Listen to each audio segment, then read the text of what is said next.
Ya Rasulullah salamun alaih. Ya Rafi'a thani wa taraji atfatayaji rotal alami. Ya uhailal judi wal karami. Ubur-ubur ikan lele, salamnya dijawab ya le. Assalamualaikum warahmatullahi wabarakatuh. Alhamdulillah, alhamdulillahirabbil alamin. Wassalatu wassalamu ala asrofil anbiya'i wal mursalin wa ala alihi wa sahbihi ajma'in, amma ba'du. Segala puja dan puji syukur kita ucapkan kepada The Creator, Sang Pencipta, Allah Subhanahu wa Ta'ala, atas karena karunia-Nya dan limpahan nikmat-Nya, sehingga saya masih dapat melihat wajah-wajah sumringah para pejuang-pejuang dakwah yang insya Allah solih-solihah.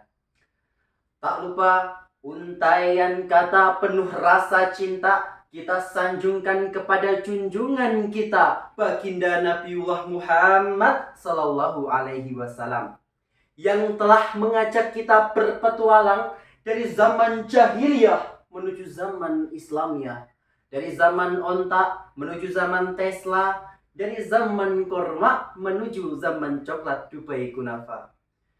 Beliau pembimbing umat.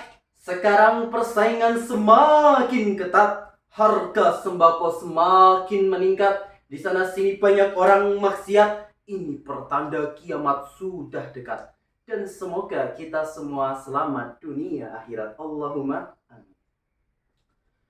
Dewan juri yang arif, adil, dan bijaksana, perkenalkan saya Naufal Arkan Wahid dari Telkom University. Dengan segala kerendahan hati, izinkan saya saling menasihati dengan sebuah naskah berjudul Menavigasi Keimanan di Era Society 5.0.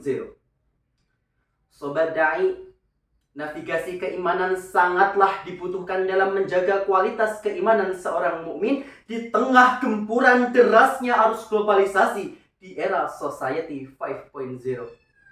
Konsep Society 5.0 telah menjadi tantangan yang sangat berat, sekaligus menjadi peluang yang sangat baik ketika dimanfaatkan dengan cara yang tepat. Tantangan yang berat ketika teknologi menyebabkan kelalaian yang signifikan, sedangkan peluang yang baik ketika teknologi dapat menjadi sistem penerapan navigasi keimanan yang sifatnya pemeliharaan dan pembaharuan. Al-Imam Al-Syafi'i dalam kitab Al-Um menjelaskan, iman adalah ucapan, perbuatan, dan niat yang tidak bisa sempurna jika salah satunya tidak ada.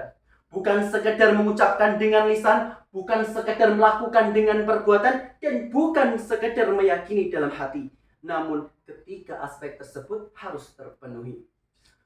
Orang yang beriman akan mendapatkan keuntungan yang luar biasa, sedangkan orang yang tidak mau beriman akan mendapatkan celaka yang binasa.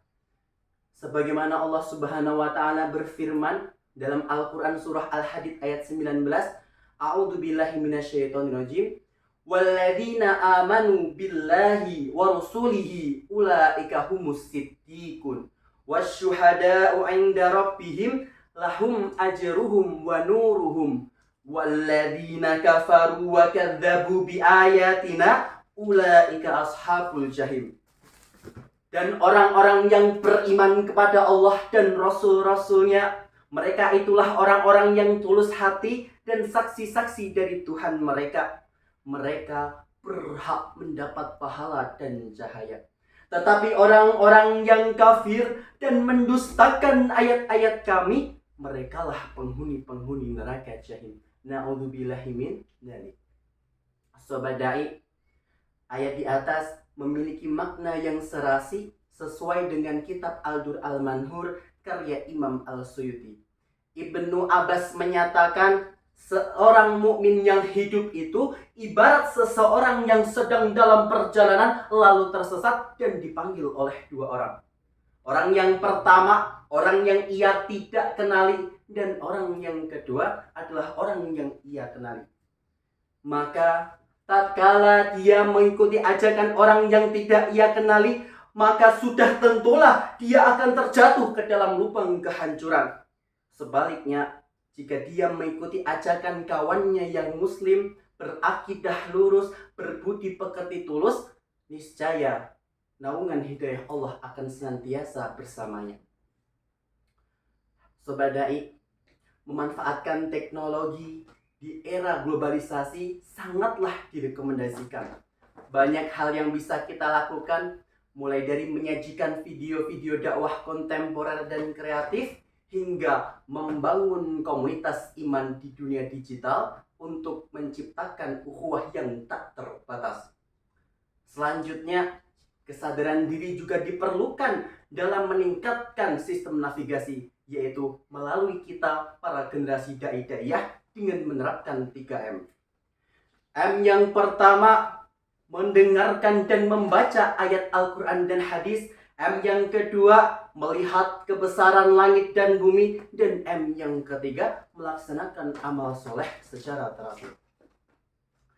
Era Society 5.0 akan menjadi pondasi utama dalam menjalankan sistem navigasi keimanan, sehingga di era teknologi seperti ini ruhiyah kita tetap terjaga.